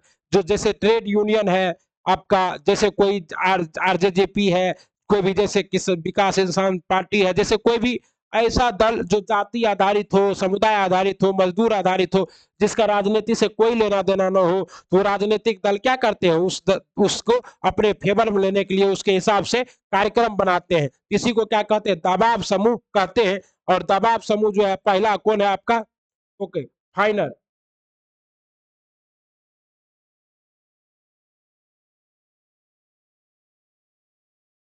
किसने कहा था? फाइनर ने कहा था। ओके। कहता है केंद्र में अंतरिम सरकार की स्थापना हुई थी। केंद्र में अंतरिम सरकार की स्थापना किसके तहत हुई थी? तो ये आपका डी कैबिनेट मिशन के आने से हुई थी। किसके आने से? कैबिनेट मिशन के आने से हुई थी। और कैबिनेट मिशन कब आया था? 24 अगस्त 1946 को आया था। कब आया था? 24 अगस्त 1946 को, ठीक है ना। और क्यूस मिशन कब आया था? 1942 में आया था। और क्यूस मिशन गया कब था? तो इसको कोई माना ही नहीं था, तो जाएगा का। और माउंटबेटन योजना कब आया था? तो 3 जून को आया था 1947 को, ठीक है ना। ये सब आपको करा दिया ना। निम्न में से कौन विश्व में सबसे अधिक शक्तिशाली द्वितीय सदन है? तो सबसे शक्तिशाली द्वितीय सदन है अमेरिका का सीनेट। कहाँ का? अमेरिका का सीनेट है। भारत का राज्यसभा का शक्ति क्या है? बहुत कम है। और बाकी सब, लेकिन अमेरिका का सीनेट का खूब शक्ति है। यहाँ सीनेट क्या कर सकता है? सब विधेयक को रोक भी सकता है। भारतीय नागरिकों के मूल अधिकारों को अंतिम रूप देने के लिए संविधान निर्मात्री सभा द्वारा नियुक्त समिति के अध्यक्ष कौन थे? तो संविधान ऐसे समिति के अध्यक्ष थे सरदार वल्लभ भाई पटेल। मूल अधिकारों को मूर्त रूप देने वाली समिति के अध्यक्ष थे सरदार वल्लभ भाई पटेल। प्रारूप समिति के अध्यक्ष थे डॉक्टर भीमराव अंबेडकर। और राज्य समिति के अध्यक्ष थे BR जवाहरलाल नेहरू। और महात्मा गांधी जो है ये संविधान सभा में शामिल ही नहीं हुए थे। ओके। संविधान का अनुच्छेद 51 को किससे संबंध है? Most important question. 51 का संबंध है मूल कर्तव्य से। किससे है? मूल कर्तव्य से है साथियों। और ये किसमें है? भाग 4 में। और ये किसके द्वारा जोड़ा गया? तो स्वर्ण सिंह समिति के सिफारिश पर। स्वर्ण सिंह समिति के सिफारिश पर कब जोड़ा गया था? 1976 में जोड़ा गया था। 42वां संविधान संशोधन के द्वारा। 42वां संविधान। और ये सब जो है मूल कर्तव्य, ये कहां से लिया गया है? ये रूस के संविधान से लिया गया, रूस के संविधान से। ओके साथियों, आइए आगे चलते हैं। कहता नाबार्ड का संक्षिप्त रूप क्या है? आहा, देखिए पिछले दिन आपको बताए थे कि 12 जुलाई 1982 को शिव रमन समिति के संस्तुति पर, शिव रमन समिति की संस्तुति पर नाबार्ड की स्थापना हुई थी, जिसका फुल फॉर्म होता है national bank for agriculture and rural development. Okay, तो क्या होता है? National bank for agriculture and rural development. और नाबार्ड क्या है? तो ये कृषि क्षेत्र में ऋण देने वाली सबसे बड़ी संस्था है। ओके, कहता है। और बायोफ्लैग तकनीक का उपयोग मुख्यतः किस क्षेत्र में? तो बायोफ्लैग तकनीक का उपयोग आप लोग को पते हैं कहाँ किया जाएगा? इसका उपयोग मछली उत्पादन में किया जाता है, मछली पालन में। अब नीतीश कुमार आया था खगड़िया, फिर नीतीश कुमार गया था कहाँ? समाधान यात्रा में तो बहुत जगह मछली उत्पादन के लिए बायोफ्लक दिया था, तो आप लोग को याद होगा, इसलिए इसमें जवाब आंसर है ई, ठीक है ना। निम्नलिखित में से कौन सा गांधीवादी अर्थव्यवस्था का मूल शब्द नहीं है? गांधीवादी अर्थव्यवस्था का मूल शब्द क्या नहीं है? केंद्रीकृत उत्पादन। क्या नहीं है? केंद्रीकृत उत्पादन गांधीवादी अर्थव्यवस्था का मूल शब्द। आर्थिक असमानता को दूर करने के लिए महात्मा गांधी ने किस सिद्धांत उपाय का प्रयोग किया था? आर्थिक असमानता को दूर करने के लिए महात्मा गांधी ने न्यायशीलता का सिद्धांत का क्या किया था? उपयोग किया था। कहता है भारत में 1 रुपये के नोट तथा सिक्के और छोटे सिक्के जारी किए जाते हैं। भारत में 1 रुपये के नोट और सिक्के और छोटे सिक्के भारत सरकार द्वारा जारी किए जाते हैं, और इससे ज्यादा जो भी होता है सिक्का तो सब भारत सरकार, लेकिन नोट जो है वो किसके द्वारा? रिजर्व बैंक के द्वारा जारी किया जाता है। भारत के दशमिक मुद्रा प्रणाली किस वर्ष? तो भारत में दशमिक मुद्रा प्रणाली 1957 में अपनाई गई। कब अपनाई गई? 1957 में अपनाई गई, और 100 समान पैसों में बांटा गया है इसे, ठीक है।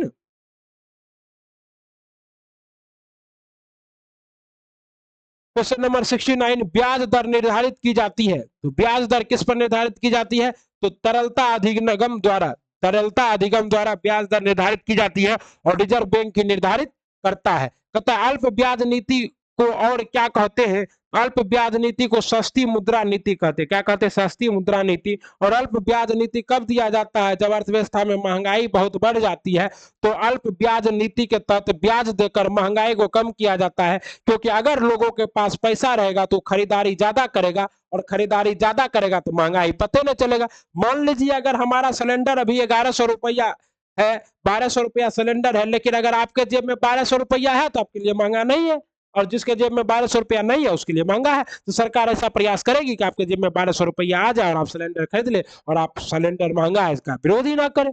ओके। बैंक दर जिसकी ब्याज दर मानी जाती है, बैंक दर जिसकी ब्याज दर मानी जाती है वो क्या है? जिस पर वाणिज्य bank, reserve bank of India से धन उधार लेता है उसी को क्या कहते हैं? बैंक दर। और रिवर्स रेपो दर किसको कहते हैं? तो जिस पर बैंक, रिजर्व बैंक क्या करता है? बैंक को भुगतान करता है उसे क्या कहते हैं? रिवर्स रेपो रेट कहते हैं। कहता है किसी अर्थव्यवस्था में निम्न में से कौन सा ऐसा कार्य है जो केंद्रीय बैंक के कार्यों में शामिल नहीं है? तो ये केंद्रीय बैंक के कार्यों में विदेशी मुद्रा का विनिमय शामिल है, मौद्रिक नीति का नियंत्रण शामिल है, सरकारी खर्च का नियंत्रण ये क्या है? शामिल नहीं है। सरकारी खर्च का नियंत्रण कौन करता है? सीएजी, कैग, ठीक है ना। कैग के द्वारा किया जाता है, इसमें बैंकों का कोई योगदान नहीं होता है साथियों। कहता है the Arctic home in the वेस्ट वेदाज किसकी कृति है? ये प्रसिद्ध कृति जो है, इस ये कृति जो है प्रसिद्ध कृति, कहा गया था आर्यों के बारे में कि आर्य जो है वहीं से आया था, किससे? आर्कटिक प्रदेश से। और ये किसने कहा था? तो बाल गंगाधर तिलक ने कहे थे, और बाल Gangadhar Tilak home rule league के नेता थे। साथ ही साथ बाल गंगाधर तिलक को लोकमान्य की उपाधि दी गई थी, क्योंकि ये क्या थे? लोकमान्य के नेता थे। शिवाजी महोत्सव, गणपति महोत्सव महाराष्ट्र में यही स्टार्ट किए थे। मराठा और केसरी का संपादन भी यही करते थे, और सर्वप्रथम पत्रकारिता के कारण जेल जाने वाले व्यक्ति भी कौन थे? आपके यही थे, बाल गंगाधर तिलक ही थे। और बाल गंगाधर तिलक ने गीता रहस्य की रचना किया है। किसकी रचना की है? गीता रहस्य की। ओके। और ये सब आपको आंसर में नहीं मिलेगा, पीडीएफ डाला हुआ है, देख लीजिएगा। ल्यूमन मात्रक है। ल्यूमेन किसका मात्रक है? तो ज्योति फ्लक्स का मात्रक क्या है? ल्यूमेन है। ज्योति फ्लक्स का मात्रक क्या है? ल्यूमेन है। अगला प्रश्न है आपका, श्वेत प्रकाश में कितने रंगों का मिश्रण होता है? तो श्वेत प्रकाश में आपका कितने रंगों का? 7 रंगों का मिश्रण होता है। परमाणु घड़ी निम्नलिखित में से किसके संक्रमण पर आधारित होती है? तो परमाणु घड़ी जो है ये आपका सीजियम के संक्रमण पर आधारित होती है। और ठीक है ना, क्योंकि सीजियम क्या होता है? ट्रांजिशन एलिमेंट है, इस वजह से। अवतल लेंस से हमेशा निम्नलिखित में से कौन सा प्रतिबिंब बनता है? अवतल लेंस से हमेशा आभासी और सीधा प्रतिबिंब बनता है। पारदर्शी पेरिस्कोप किस सिद्धांत पर काम करता है? तो पारदर्शी पेरिस्कोप जो है ये परावर्तन के सिद्धांत पर काम करता है। किस पर काम करता है? परावर्तन के सिद्धांत पर। इसमें किसका उपयोग किया जाता है? समतल दर्पण का उपयोग किया जाता है। प्रकाशीय फाइबर किस सिद्धांत पर कार्य करता है? तो प्रकाशीय फाइबर पूर्ण आंतरिक परावर्तन के सिद्धांत पर काम करता है। टक टक टक टक टक टक टक टक टक ऐसे बाहर निकल जाता है, और प्रकाशीय फाइबर के द्वारा ही इंटरनेट एक देश से दूसरे देश तक जाता है, और ये समुद्र में बिछाया जाता है केबल के रूप में। ओके। वह तत्व जो प्रकृति में नहीं होता है लेकिन कृत्रिम रूप से उत्पन्न किया जा सकता है, क्या है? क्या है? क्या है? यह तत्व है आपका क्या चीज? रेडियम। रेडियम। Radium, radium. और रेडियम की खोज किसने की थी? मैडम क्यूरी, पियरे क्यूरी एवं मैडम क्यूरी, पियरे क्यूरी एवं मैडम क्यूरी ने किया था रेडियम का खोज। और थोरियम जो है भारत के केरल तट पे क्या मिलता है? खूब मिलता है थोरियम। ओके, अगला सवाल है आपका, कहता है कौन सा एलिमेंट धात्विक और अधात्विक दोनों रूप में रासायनिक व्यवहार करता है? यह एलिमेंट आपका कौन सा है साथियों? बिल्कुल सही, आप लोग सोचते हैं यह एलिमेंट है बोरोन। क्या है? बोरोन तत्व धात्विक और अधात्विक दोनों तरह से। कहता है निम्नलिखित में से सबसे अधिक चालकता वाली धातु कौन सी है? सबसे अधिक चालकता वाली धातु है चांदी। चांदी जैसा रूप है तेरा, सोने जैसे गाल, एक तू ही धन पान है लालू। और लालू जी के बेटा कि फिर से ले रहे हैं एग्जाम। ओके, चलिए कोई बात नहीं। निम्नलिखित धातुओं में से सर्वाधिक हीन चालक कौन सा है? सर्वाधिक हीन चालक कौन सा है साथियों? सर्वाधिक हीन चालक है सीसा। और बोला गया कि आप लोग को वेतनमान दिया जाएगा शिक्षक को, तो केंद्रीय विद्यालय वाला वेतन बचेगा भाई। ये कौन सा वेतनमान है? कासा निम्नलिखित में से किसकी मिश्र धातु है? तो कासा तांबा और टीन की मिश्र धातु है। किसकी मिश्र धातु है? तांबा और टीन की मिश्र धातु है। ओके,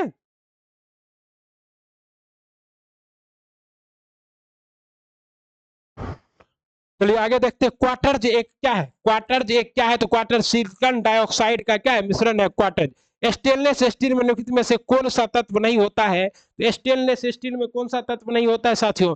स्टेनलेस स्टील में आपका तत्व जो नहीं होता है वो तत्व क्या है साथियों? स्टेनलेस स्टील में जो है आपका टंगस्टन नहीं होता है, लोहा क्रोमियम और निकेल होता है। लोहा क्रोमियम और निकेल होता है स्टेनलेस स्टील में, ठीक ना। रक्त के स्कंद और इसमें जब कार्बन मिला दिया जाता है, कार्बन, तो सिर्फ स्टील बनता है। रक्त के स्कंदन में मदद करने वाला विटामिन है, तो रक्त के स्कंदन में मदद करने वाला है विटामिन, विटामिन डी। ओके, कहता है साइट्रिक एसिड मुख्य रूप से किसमें होता है? तो साइट्रिक एसिड मुख्य रूप से होता है आपका साथियों नींबू में। किसमें होता है? नींबू के रस में साइट्रिक एसिड होता है। और गर्मी बहुत चल रहा है, नींबू पानी पीते रहिए। मूत्र बनता है, तो मूत्र कहाँ बनता है साथियों? तो मूत्र संग्राहक वाहिनियों में बनता है। और जमा कहाँ होता है मूत्र वाहिनियों से? मूत्राशय में जमा होता है। जिसे मूत्राशय को आप लोग क्या कहते हैं? यूरेटर कहते हैं। और मूत्र में जो पीला रंग होता है किसके वजह से होता है? यूरेकॉम की वजह से, यूरेकॉम की वजह से। और मूत्र में जो गंध होता है ये किसकी वजह से होता है? यूरिया की वजह से होता है। ओके साथियों, कहता है मूत्रन के स्थावन को बढ़ाने वाली विधि औषधि को क्या कहते हैं? तो मूत्रन के स्थावन को बढ़ाने वाली विधि को कहते हैं आपका डायूरेटिक। क्या कहते हैं? डायूरेटिक कहते हैं। एलोसोल होते हैं। एलोसोल क्या होते हैं साथियों? तो एलोसोल लिंग गुणसूत्र होते हैं। क्या होते हैं? लिंग गुणसूत्र। 23 जोड़ी लिंग गुणसूत्र पाया जाता है। कितना? 23 गो मेल का, 23 गो फीमेल का, दोनों मिला तो बचवा में कितना आ गया? 46। मतलब 23 गो माता का गुण, 23 गो पिता का गुण। प्रसिद्ध प्राकृतिक पत्थरों की संरचना डार्विन का मेहराब किस द्वीप में, इस समूह में स्थित है? यह प्रसिद्ध कहाँ स्थित है साथियों? ये मई 2021 में गालापागोस द्वीप समूह में स्थित एक प्रसिद्ध प्राकृतिक पत्थरों की संरचना डार्विन का मेहराब कटाव में ढह गया। गालापागोस द्वीप समूह जिसे वर्ष 1978 में पहले यूनेस्को विश्व धरोहर के रूप में एक रूप में चिन्हित किया गया था, इक्वाडोर का हिस्सा था। किसका हिस्सा था? इक्वाडोर का हिस्सा था।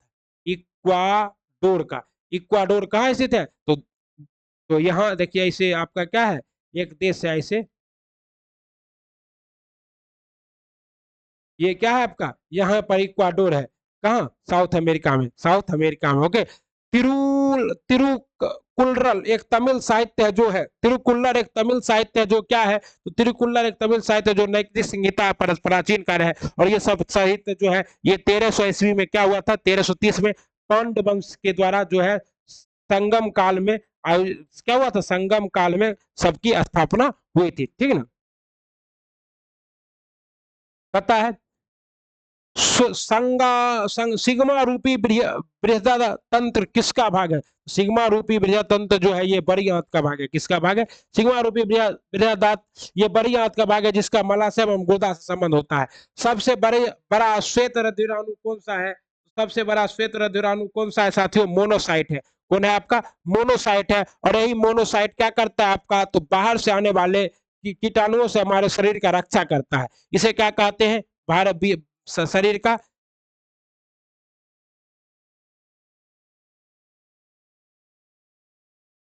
आइए, रोग प्रतिरोधक को उत्पन्न करने वाला कौन सा है? तो रोग प्रतिरोधक को लिम्फोसाइट भी उत्पन्न करता है। टू लिव्स किसने लिखी है? तो टू लिव्स नामक पुस्तक के रचयिता कौन है? विक्रम सेठ है। कौन है? विक्रम सेठ है। ओके, कहता है बुथकम्मा उत्सव किस राज्य में मनाया जाता है? बथुकम्मा उत्सव जो है, बथुकम्मा उत्सव तेलंगाना राज्य का त्योहार है। किसका त्योहार है? तेलंगाना का। ओके,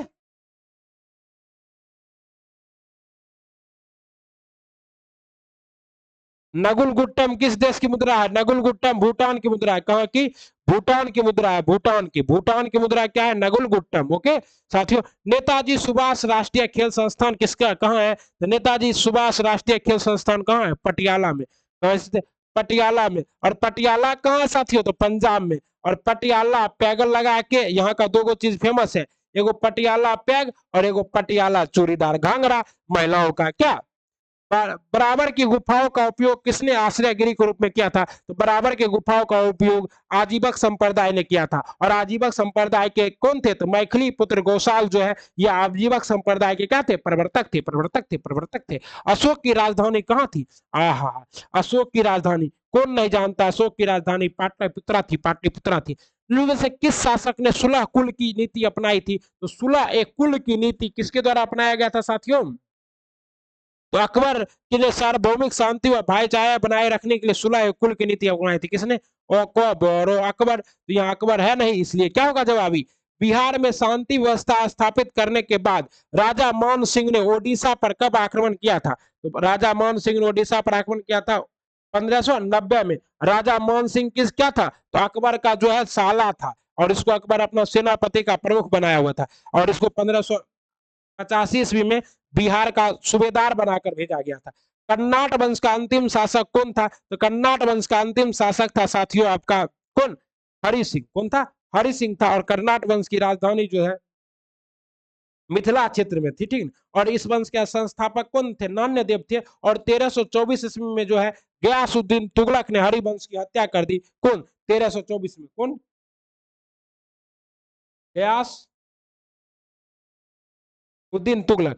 बंगाल के किस नवाब ने मुंगेर को अपनी राजधानी बनाया? तो बंगाल का जो नवाब है मीर कासिम, इसने अंग्रेजों के संयंत्र से बचने के लिए क्या किया था? अपना जो मुंगेर है, प्यारा मुंगेर, बिहार का मुंगेर, इसको राजधानी बनाया था। और वहीं पर लोहार और बहुत सारे कारीगर को लेकर आए थे और बंदूक बनाने का कारखाना भी स्थापित किया था। इसलिए तो गाना है, आइए ना कभी हमारे बिहार में, ठोक देंगे खट्टा कपार में। कहा कि मुंगेर में ही सर्वाधिक क्या बनता है? आपका कट्टा बनता है। कट्टा नगरी है मुंगेर, सिगरेट नगरी, कट्टा नगरी, और गंगा के किनारे स्थित सबसे स्वच्छ नगरी। सबसे स्वच्छ नगरी, गंगा के किनारे स्थित सबसे स्वच्छ नगरी है मुंगेर। ओके, आइए कभी मुंगेर घूमिए। यहाँ पे पहाड़ी है, यहाँ पे क्या है आपका? इसका मिल जाएगा किला मीर कासिम का। निम्नलिखित से कौन बिहार का प्रथम नायाब नजीम था? बिहार का प्रथम नायाब, और जो भी हमारे भाई मुंगेर से होंगे कमेंट करेंगे। डी, राजा राम नारायण का। राजा राम नारायण, ठीक थे, बिहार के प्रथम नायाब। बिहार के किस क्षेत्र में 1857-58 के मध्य मीर जाफर और अंग्रेज का विरोध किसने आरंभ किया था? तो मीर जाफर और अंग्रेज का विरोध किसने आरंभ किया था? तो इन सबों ने मिलकर आरंभ किया था। मीर जाफर का, राजा राम नारायण, पहलमान सिंह, कामकार खां एवं सुंदर सिंह, सभी ने मिलकर क्या किया था? विद्रोह प्रारंभ किया था। थुबुल बहुदेशीय परियोजना किस राज्य में स्थित है? तो थुबुल बहुदेशीय परियोजना जो है यह किस राज्य में स्थित है? यह राज्य है आपका कौन सा? यहाँ पर रह दिया हुआ। आप लोगों के लिए क्वेश्चन है, थुबुल बहुदेशीय परियोजना किस राज्य में है? आप लोग कमेंट बॉक्स में छाप दीजिए, सर्च करके मोबाइल में। अगर अपना दिमाग नहीं है तो सर्च करके, और जो व्यक्ति सही सही छापेंगे वो अपना पेटीएम नंबर दीजिएगा। पेटीएम, उनको क्या किया जाएगा? 20 रुपया का पेटीएम किया जाएगा। जो बच्चे यहाँ तक देखे होंगे, जो साथी हमारे यहाँ तक देखे होंगे, उन्हीं को ना पता होगा। तो सही जवाब दीजिए, और सबसे पहले सही जवाब देने वाले को 20 रुपया पेटीएम किया जाएगा। स्वतंत्रता के उपरांत बिहार में उग्र छात्र आंदोलन की शुरुआत कब हुई? स्वतंत्रता के उपरांत बिहार में उग्र राष्ट्रवाद के आंदोलन 1955 हुई थी। कब हुई थी? 1955 में। कहता है गंगा नदी बिहार में किस जिले से प्रवेश करते थे? गंगा नदी बिहार में बक्सर से प्रवेश करता है, और कटिहार में क्या होता है? कटिहार से निकल जाता है। ओके, कटिहार और भागलपुर होते हुए निकलता है। और गंगा नदी बिहार में 445 किलोमीटर बहता है, 12 जिलों के साथ सीमा साझा करता है। और गंगा नदी के उत्तर काशी से निकलता है, देवप्रयाग से अलकनंदा से मिलने के बाद गंगा बनता है, और इसकी लंबाई कितनी है तो 2525 मीटर है, लेकिन भारत में इसकी लंबाई 2010 मीटर है साथियों। ओके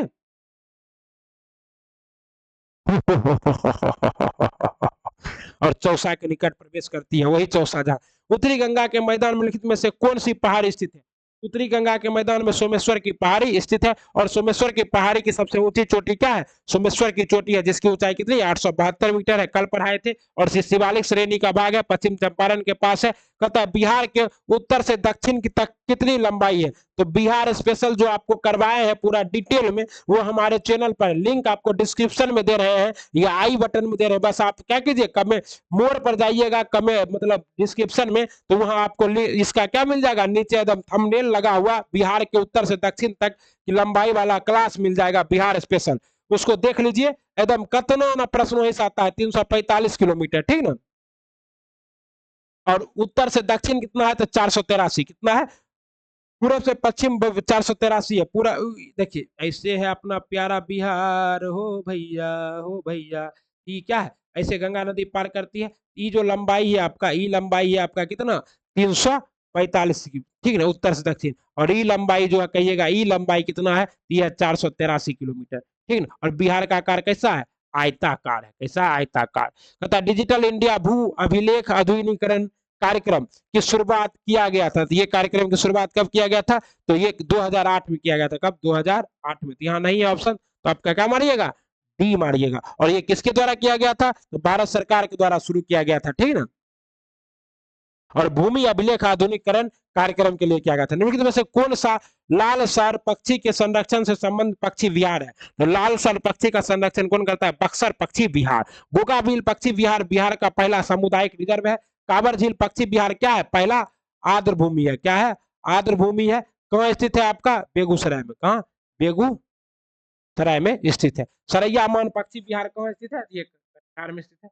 ओके, कहता बिहार में गेहूं का उत्पादन मुख्य रूप से होता है। बिहार में गेहूं का उत्पादन मुख्य रूप से कहाँ होगा आपका? शाहबाद में होगा। शाहबाद में होगा। और कहाँ होता है? रोहतास में होता है, पूर्वी चंपारण में होता है। और यहाँ जो पूर्णिया है, यहाँ तो जूट का उत्पादन होता है, जूट का। पूर्णिया, किशनगंज, कटिहार, ये सब क्या है? जूट के उत्पादन का ट्रेंगुलर क्षेत्र है बिहार में।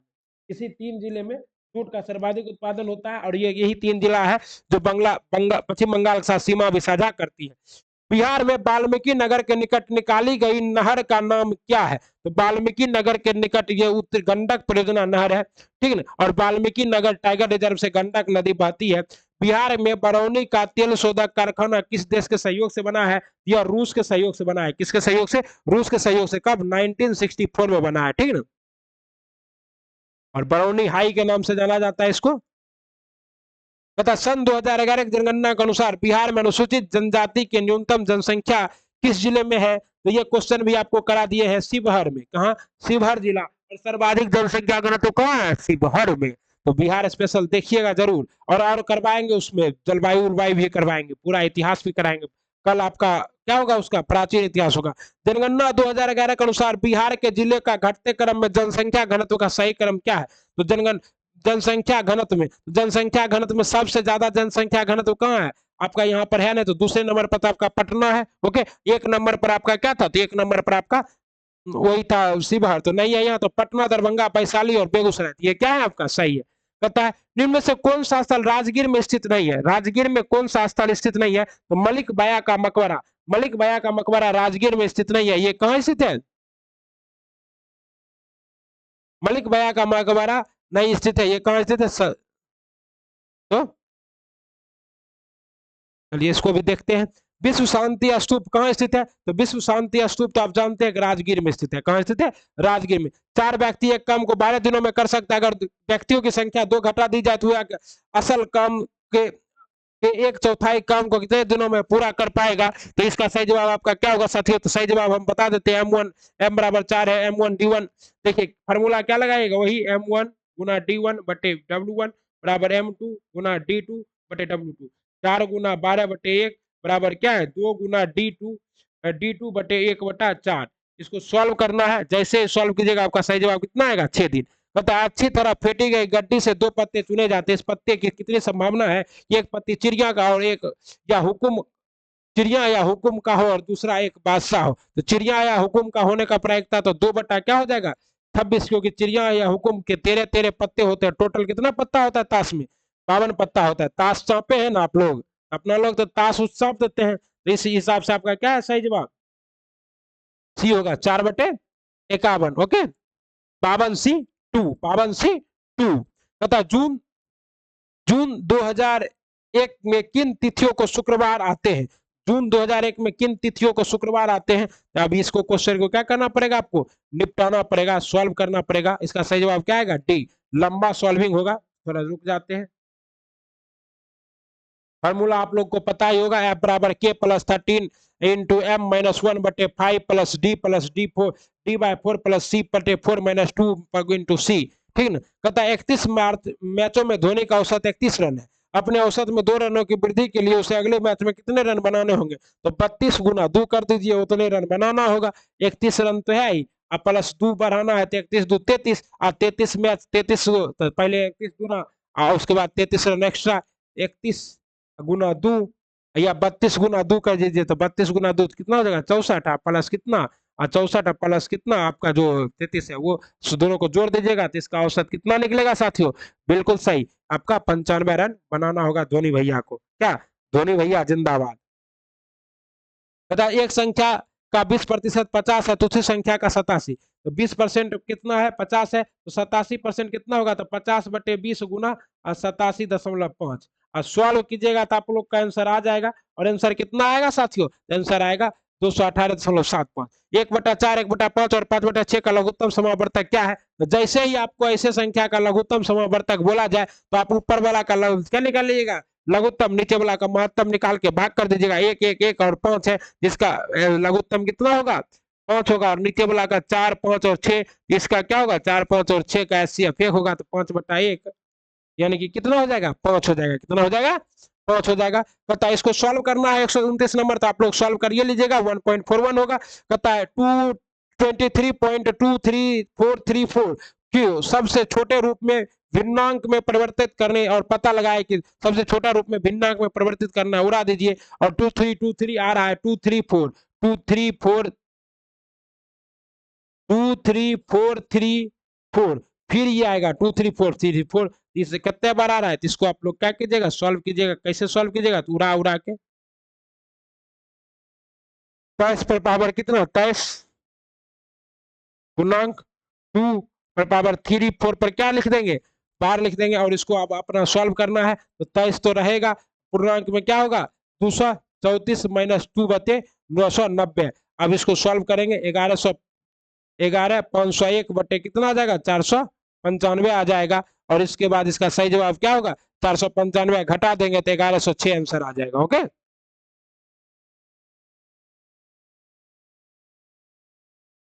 पता है वृत्त की त्रिज्या का माप क्या है जो एक ऐसा त्रिकोण बनाती है जिसकी भुजाओं का माप 8, लंबाई 15 इकाई और 17 इकाई है। यह इसका जवाब क्या होगा आपका बी होगा। ओके कहता है निम्न श्रृंखला में दिए गए विकल्पों में से प्रश्न चिन्ह के स्थान पर कौन सी संख्या आएगी? 7 19 31 51 71। तो 7 के बाद सीधे 19 आया, कैसे आया भैया? तो +12 यहाँ देखिए +12 +12 +20 +20 +28 +28, तो +28 जोड़िएगा कितना आएगा 99 आएगा। 99 आएगा। हमास एक चरमपंथी समूह है जिसका संबंध किससे है? हमास एक चरमपंथी समूह है जिसका संबंध किससे है साथियों? गाजा पट्टी से। केंद्र सरकार ने के अनुसार भारत की मौजूदा परमाणु ऊर्जा क्षमता निम्न में से कितना मेगावाट है? तो इसमें कितना मेगावाट है साथियों? तो 6780 मेगावाट है। किस देश की सरकार ने प्रधानमंत्री नरेंद्र मोदी को अपने देश के सर्वोच्च नागरिक सम्मान नगदल जी खोरलो से सम्मानित करने का फैसला किया है? यह कौन है आपका? भूटान। कौन है? भूटान है। ओके विश्व पोलियो दिवस प्रत्येक वर्ष कब मनाया जाता है? तो विश्व पोलियो दिवस प्रत्येक वर्ष 24 अक्टूबर को मनाया जाता है। कब मनाया जाता है? 24 अक्टूबर को मनाया जाता है। कहता है भारत, ईरान और किस देश ने 14 दिसंबर 2021 को चाबहार बंदरगाह को संयुक्त रूप उपयोग की बातचीत की थी? तो यह कौन सा था? तो यह उज्बेकिस्तान। कहता है जैतपुर विश्व का सबसे शक्तिशाली परमाणु ऊर्जा संयंत्र होगा, निम्नलिखित में से किस भारतीय राज्य में स्थित है? जैतपुर। तो जैतपुर आपका कहाँ स्थित है? महाराष्ट्र में स्थित है। भारतीय संविधान के निम्नलिखित में से कौन सा अनुच्छेद राष्ट्रपति को उच्च न्यायालय के न्यायाधीशों के नियुक्तियों के अनुमति देता है? तो यह भारतीय संविधान का कौन सा अनुच्छेद है? तो 217 अनुच्छेद 217 क्या करता है? भारतीय संविधान के राष्ट्रपति को उच्च न्यायालय के मुख्य न्यायाधीश के और न्यायाधीशों की नियुक्ति का शक्ति देता है। ऑस्ट्रेलिया का क्रिसमस द्वीप एक वार्षिक घटना जो निम्नलिखित जानवरों में से किसके लाखों की संख्या में प्रवास के लिए जाना जाता है? यह किसके लिए जाना जाता है साथियों? हिरन के लिए। ओके, निम्नलिखित में से कौन सरकार के राजस्व प्राप्ति नहीं है? तो सरकार का राजस्व प्राप्ति क्या नहीं है साथियों आपका? तो केंद्र शासित प्रदेशों की प्राप्तियां क्या है? सरकार का राजस्व प्राप्ति नहीं है। ओके, बचुआ त्योहार किसके जीवन में सबसे महत्वपूर्ण उत्सव के रूप में एक है? तो बचुआ त्योहार जो असम की तिवा जनजाति के महोत्सव में हजारा फारसी भाषी निजातीय समूह है जो निम्नलिखित में से किस देश में निवास करता है? तो हजारा कहाँ निवास करता है? अफगानिस्तान में। कहाँ निवास करता है? अफगानिस्तान में निवास करता है। सरकारी स्वामित्व वाले संविदा कारक गवर्नमेंटल ऑनर्ड कॉन्ट्रैक्टर क्या है? ऑपरेटेड तो मॉडल निम्नलिखित में से किस समिति की सिफारिश है? यह मॉडल किस समिति की सिफारिश है साथियों? बिल्कुल सही, यह मॉडल सिफारिश है डबी शेखरत समिति की। पीची, बजानी, चिमोनी और चुलनार शब्द जो कभी कभी समाचार पत्रों में देखे जाते हैं, ये संबंधित है। ये कहां से संबंधित है? ये वन्य जीव अभ्यारण्य से संबंधित है। ओके, अगला है भारत में विजय दिवस प्रतिवर्ष निम्न में से किस दिन मनाया जाता है? तो भारत में विजय दिवस प्रतिवर्ष मनाया जाता है 16 दिसंबर को। केंद्रीय मंत्रिमंडल ने विवाह के लिए महिलाओं की उम्र 18 वर्ष से बढ़ाकर निम्न में से कितने वर्ष रखने का प्रस्ताव को मंजूरी दे दी? ये मंत्रिमंडल कितने वर्ष? तो ये 21 वर्ष। कितने वर्ष? 21 वर्ष की मंजूरी दे दी गई है। ओके, आइए, हाल ही में किस देश के दिग्गज फुटबॉलर सार्जियो एगुएरो ने सिर्फ 33 साल की उम्र में फुटबॉल को हमेशा के लिए अलविदा कह दिया है? यह किस देश का है? तो अर्जेंटीना का। कहां का? अर्जेंटीना का। इनमें से कौन सा एयरपोर्ट जल्द ही देश का 4 रनवे वाला पहला एयरपोर्ट बन जाएगा? यह बनेगा आपका इंदिरा गांधी अंतरराष्ट्रीय एयरपोर्ट दिल्ली। कहां है? पता है, डेटा एनालिटिक कंपनी योग के एक सर्वे के मुताबिक विश्व के 20 सबसे प्रशंसनीय व्यक्तियों में किसे प्रधान स्थान प्राप्त हुआ है? यह प्रधान स्थान प्राप्त हुआ अमेरिका के पूर्व राष्ट्रपति बराक ओबामा को। यह था साथियों आपका आज का सेट नंबर 3 पूरा डिटेल के साथ। सेट नंबर 3 पूरा डिटेल के साथ था, पूरा डिटेल एनालिसिस था, पूर्णतः बीपीएससी शिक्षक भर्ती 2023 के पैटर्न पर आधारित। और आप लोग इस सेट को पूरा देखिए, वीडियो को क्या कीजिए, लाइक कीजिए, शेयर कीजिए, कमेंट कीजिए, बेल आइकन को प्रेस कर लीजिए ताकि जैसे ही अगला वीडियो डाले आपको नोटिफिकेशन मिल जाए आपका भाई का चैनल का। और हाँ साथियों, ये सेट नंबर 3 आपको क्या करेगा? नौकरी दिलाने में बहुत मददगार साबित होगा। तो शिक्षक तो बनना ही है, इसी नारे के साथ आप लोगों से क्या करते हैं? विदा ले। और विदा लेने से पहले आपको ये कहना चाहेंगे साथियों, शिक्षक वो किसान है जो दिमाग में ज्ञान का बीज बोता है, इसलिए हारना नहीं है, थकना नहीं है। मॉडल पेपर 1, 2, 3 आपको सबको देखना है। साथ ही साथ आपको उम्र थका नहीं सकती, ठोकरे गिरा नहीं सकती, अगर जिद हो जीतने की तो हार भी हरा नहीं सकती है, हार भी हरा नहीं सकती है। के साथ बीपीएससी हेडमास्टर का कोई क्वेश्चन देख लीजिएगा आप लोग, उसके बाद क्या कीजिएगा? मिडाइवल भी एंशिएंट सब को आप लोग चाप दीजिएगा, ठीक है ना, ताकि आप लोगों का क्या हो, अच्छे से तैयारी हो, रिजल्ट हो। बहुत बहुत धन्यवाद, मिलते हैं अगले वीडियो में। तब तक पढ़ते रहिए, खुश रहिए, मुस्कुराते रहिए, जहां रहिए आबाद रहिए। वंदे मातरम। बहुत बहुत धन्यवाद।